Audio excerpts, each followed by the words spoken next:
So hi అండి, అందరికీ నమస్తే.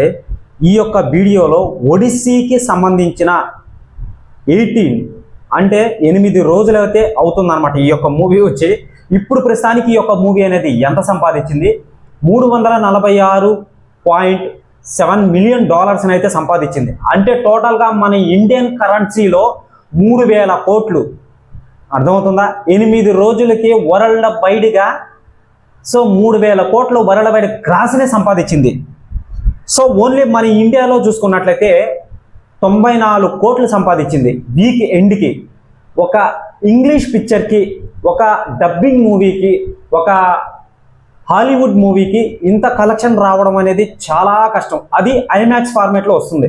సో ఈ కలెక్షన్ అనేది నీట్గా చెప్తాను అనమాట. ఎలా వచ్చింది, ఏంటి, దీని బస్ అనేది ప్రస్తుతానికి ఎలా ఉంది, ఫ్యూచర్లో వస్తున్న మూవీస్ ఏవైతే ఉన్నాయో అవి ఈ యొక్క మూవీని దాటే అవకాశం ఉందా లేదా అని చెప్పి క్లారిటీగా చెప్తాను అనమాట. ఎవరు మిస్ చేయొద్దు, ఛానల్ని సబ్స్క్రైబ్ చేసి బెల్ ఐకాన్ని ఆన్లో పెట్టుకోండి. సో చూసుకున్నట్లయితే వరల్డ్ వైడ్గా ఈ యొక్క మూవీ డొమెస్టిక్ ఏరియాలో, ఇంటర్నేషనల్ మార్కెట్ కూడా చూసుకున్నట్లయితే మొత్తంగా 346 చెప్తానండి, సారీ. సో $346 మిలియన్ల అయితే సంపాదించింది. టోటల్గా మన ఇండియన్ కరెన్సీలో చూసుకున్నట్లయితే 3000 కోట్లు. ఓకే, చూసుకున్నట్లయితే ఓపెన్ వీకెండ్కి టోటల్గా అంటే వరల్డ్ వైడ్గా 264.1 మిలియన్ అయితే సంపాదించేసింది అనమాట అన్ని లాంగ్వేజ్ల్లో. ఓకేనా, ఓపెన్ వీకెండ్కి. సో ఓపెనింగ్ రోజు అంటే ఇంకా వీక్ అనేది ఆల్రెడీ ఎండ్ అయిపోయింది. సో చూసుకున్నట్లయితే డొమెస్టిక్ ఏరియాలో USA, కెనడాలో చూసుకున్నట్లయితే నార్మల్గా 181.7 మిలియన్ అయితే సంపాదించేసింది అనమాట. ఇక ఇంటర్నేషనల్ మార్కెట్ చూసుకున్నట్లయితే 140.3 మిలియన్ అయితే సంపాదించేసింది అనమాట. ఇక ఇండియా ఓపెన్ వీక్ ఎండ్కి, వీక్ అనేది ఆల్రెడీ ఎండ్ అయిపోయింది. ఎండ్ అయిపోయి కూడా ఇది 8వ రోజు జరుగుతూ ఉందన్నమాట. 94.51 లక్ష అంటే 94.51 లక్ష అయితే సంపాదించేసింది అనమాట. ఓకే, ఇక్కడికి క్లారిటీ. టోటల్గా మొత్తంగా చూసుకున్నట్లయితే 3000 కోట్లు అయితే సంపాదించేసింది ఈ యొక్క the Odyssey movie. Christopher Nolan తీసిన డైరెక్షన్ తీసిన మూవీ అనమాట అది. సో ఇక్కడ నా ఇంటెన్షన్ ఏంటంటే మన ఇండియన్ డైరెక్టర్లు ఆ యొక్క మూవీని చూసి నేర్చుకోవాలి, first point. So second point ఏంటంటే మిగతా మూవీస్ ఏవైతే ఉంటాయో ఇప్పుడు వస్తున్న మూవీస్ అవి ఎనీథింగ్, ఏ మూవీ అయినా కావచ్చు అనమాట. ఒక డ్రాగన్ మూవీ అయినా కావచ్చు, ఎన్టీఆర్ గారివి కొత్త మూవీస్ అనేవి చాలా వస్తున్నాయి అనమాట. సో కుమారస్వామితో ఒక మూవీ అయితే వస్తుంది, ఫౌజీ మూవీ అనేది వస్తుంది, సో రామాయణం మూవీ అనేది వస్తుంది, స్పిరిట్ మూవీ అనేది వస్తుంది. ఇంకా నెక్స్ట్ ఏమున్నాయి పెద్ద పెద్ద మూవీస్, ది ప్యారడైస్ మూవీ ఉందన్నమాట, రణబాలి మూవీ ఉంది, సో రానా దగ్గుబాటిది కొత్త మూవీ అనేది ఉంది, ఇక ఎక్సెట్రా పవన్ కళ్యాణ్ది ఓజీ 2 మూవీ ఉందన్నమాట. సో రామ్ చరణ్ గారిది సుకుమార్ డైరెక్షన్లో వస్తున్న ఒక మూవీ అనేది ఉంది. సో ఎన్ని మూవీస్ అనేటివి ఇంత కలెక్షన్ చేస్తుందా? ఇంకా రన్నింగ్ టైంలో ఉంది ది ఒడిస్సీ మూవీ. 3000 కోట్లు అంటే మన తెలుగు ఇండస్ట్రీలో ఇటువంటి కలెక్షన్స్ అనేటివి ఏ మూవీ చేయలేదు. ఏదన్నా మూవీ చేస్తుంటే కామెంట్ చేయండి కామెంట్ సెక్షన్లో. సో ఇక చూసుకున్నట్లయితే ఇది పాయింట్ అనేది. ఇక చూసుకున్నట్లయితే మన ఇండియాలో చూసుకున్నట్లయితే, ఓన్లీ మన ఇండియాలో చూసుకున్నట్లయితే ఇండియన్ నెట్ కలెక్షన్లో ఓపెనింగ్ డే మొదటి రోజు చూసుకున్నట్లయితే 17.40 లక్షలు అయితే సంపాదించింది ఈ యొక్క ది ఒడిస్సీ మూవీ. సో రెండవ రోజు చూసుకున్నట్లయితే 22 కోట్లు అయితే సంపాదించింది అనమాట. మన తెలుగు మూవీకి ఎలా వస్తుందో కలెక్షన్ అనేది అలా వచ్చింది మన ఏపీ టు తెలంగాణలో. అవసరం మీకు ఎవరికైనా తెలుసా? సో అన్ని లాంగ్వేజ్లకు తెలుసు, అన్ని లాంగ్వేజ్లు కలెక్షన్ చూసారు అసలు ఎలా ఉందో తెలుసా కలెక్షన్ అనేది. సో అదనమాట. చూసుకున్నట్లయితే 3వ రోజు 21.90 లక్షలు 3వ రోజు. 4వ రోజు చూసుకున్నట్లయితే 8 కోట్లు. 5వ రోజు చూసుకున్నట్లయితే 8.35 లక్షలు. 6వ రోజు చూసుకున్నట్లయితే 6.50 లక్షలు. 7వ రోజు చూసుకున్నట్లయితే 6.15 లక్షలు. 8వ రోజు చూసుకున్నట్లయితే 1.67 లక్షలు. 8వ రోజు లైవ్ డేటా ఈ వీడియో అప్లోడ్ చేయగానే మారిపోయే అవకాశం ఉంది.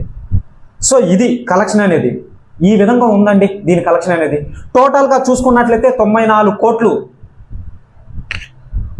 95 కోట్లకి దగ్గరలో ఉంది ఈరోజు గడిస్తే.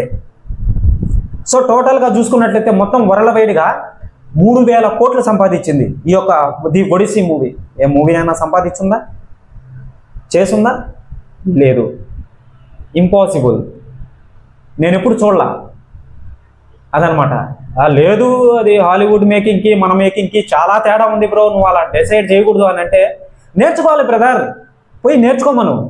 డైరెక్ట్గా చెప్పండి, మీ ఫ్యాన్స్కి చెప్పండి, మీ ఫ్యాన్స్ హీరోస్కి కామెంట్ చేసి చెప్పండి. నార్మల్గా ఎవరైతే మాట్లాడుతుంటారో ఫ్యాన్స్తో, హీరోతో మాట్లాడుతుంటారో వాళ్ళతో వీళ్ళకి చెప్పండి. సో అతన్ని చూసి నేర్చుకోండి అని చెప్పి చెప్పండి, ఓకేనా? ఇదనమాట.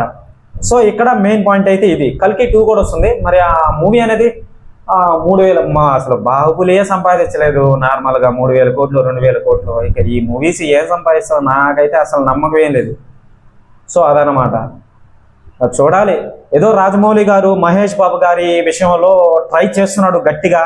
ఆ యొక్క ఐమాక్స్ ఫార్మేట్లో, ఒరిజినల్ ఐమాక్స్ ఫార్మేట్లో వస్తుంది. నేను ఇది ఎందుకు చెప్తున్నానంటే ఈ విధంగా పల్లగుద్ది మరి ది అవెంజర్స్ డూమ్స్ డే ఒక మూవీ అనేది వస్తుంది, December 18th వస్తుంది. ఆ మూవీ రిలీజ్ అయిందంటే అన్నీ కొట్టుకోపోతాయి. సో ఇక్కడ మెయిన్ లాజిక్ ఏంటంటే ఆ మూవీ కూడా ఒరిజినల్ ఐమాక్స్ ఫార్మేట్లో రావట్లేదు, 1.19:1 రేషియోలో వస్తుంది అనమాట. వెడల్పు ఎక్కువ ఉంటుంది, ఒరిజినల్ ఐమాక్స్ ఫార్మేట్ అయితే కాదు అది. సో అందుకని బల్లగుద్ది మరీ చెప్తున్నా. అది 120 దేశాలంటే నార్మల్ విషయం కాదు. ఒక టాలీవుడ్ సినిమాకి అంత రేంజ్ ఉందా అని అనేది ఇంకా రాజమౌళి గారు చూపించడం అనేది జరుగుతుంది. అది క్లిక్ అవుతుందా లేదా అనేది ఇంకా వాళ్ళ చేతుల్లోనే ఉంది, మన చేతుల్లో కాదు. మన ఇండియాలో అయితే హిట్ అవుతుంది, అది ఓకే కాదనట్లేదు. ఇంకా బయట కంట్రీ వాళ్ళ చేతుల్లో ఉంది. ఈయనకి ఆల్రెడీ పెద్ద డైరెక్టర్లు అందరూ తెలుసు. ఆఖరికి క్రిస్టఫర్ నోలానే మాట్లాడాడు ఒక RRR గురించి, మీరు చూసే ఉంటారనమాట. అవన్నీ చూసే ఈ వీడియో చేయడానికి కారణం. సో అది చూడాలండి, ఏమన్నా మన టాలీవుడ్లో ఏమన్నా మ్యాజిక్ ఏమన్నా జరుగుతుందా లేదా అని చెప్పి చూడాలన్నమాట. చూద్దాం, ఎటు వస్తుందో తెలియదు అనమాట. చూసుకున్నట్టయితే 360, సారీ అండి ఒక్క నిమిషం, just 1 minute. So 346 million dollars అయితే సంపాదించేసింది అనమాట ఈ యొక్క మూవీ అనేది. సో ఎటువంటి చిన్న పొరపాట్లు ఉంటే క్షమించండి నన్ను, ఓకేనా? సో 346 మిలియన్ డాలర్స్ అయితే సంపాదించేసింది అనమాట. మన ఇండియన్ కరెన్సీలో చూసుకున్నట్లయితే 3,000 కోట్లకు పైగానే ఉందన్నమాట. మన ఇండియన్ నెట్ కలెక్షన్లో చూసుకున్నట్లయితే 94 కోట్లు అయితే ఉందన్నమాట. గ్రాస్ కలెక్షన్లో చూసుకున్నట్లయితే టోటల్గా ఒక 100 కోట్లు అయితే ఉంటుంది. అసలు 100 కోట్లు రాదు హాలీవుడ్ మూవీకి. అలాంటిది ఈ మూవీకి వచ్చిందంటే అసలు పుట్టాడు నాకు తెలిసి క్రిస్టఫర్ నోలాను పుట్టాడు అనమాట. వన్స్ తన చరిత్ర అనేది సృష్టించాడు అటు సైడ్, ఇక్కడ కూడా సృష్టించాడు. సో అదనమాట. ఇక చూసుకున్నట్లయితే ఇలా ఉందండి. ఇంటర్నేషనల్ మార్కెట్లోనే ఈయనకి 140.3 మిలియన్ డాలర్స్ అయితే సంపాదించేసింది. 140 మిలియన్ డాలర్స్ అంటే నార్మల్ విషయం కదా, అసలు నెక్స్ట్ లెవెల్లోకి వెళ్ళిపోయింది అనమాట. ఇక ఈ యొక్క మిలియన్ డాలర్స్ అనేటివి సాగే అవకాశం ఉంది, జరుగుతూ ఉందన్నమాట. సో దీని వ్యూస్ అనేటివి, ట్రైలర్ వ్యూస్ అనేటివి ఆల్రెడీ మిలియన్లో అయితే వచ్చాయన్నమాట దీనికి వ్యూస్ అనేటివి, ఓకేనా? సో అదనమాట. ఇక చూసుకున్నట్లయితే ఇదేనండి అప్డేట్ అనేది. కొత్తగా ఇంకేం చెప్పాల్సిన అవసరం లేదు. ఎవరైనా సరే ఛానల్కి కొత్తగా వచ్చినట్లయితే ఛానల్ని సబ్స్క్రైబ్ చేసి బెల్ ఐకాన్ని ఆలో పెట్టుకోండి, ఓకేనా? బాయ్. చెప్పాలనిపిస్తుంది నాకు ఇంకా, సరే వినే ఓపిక మీకు లేదు కదా, సో అందుకని బాయ్, ఓకే.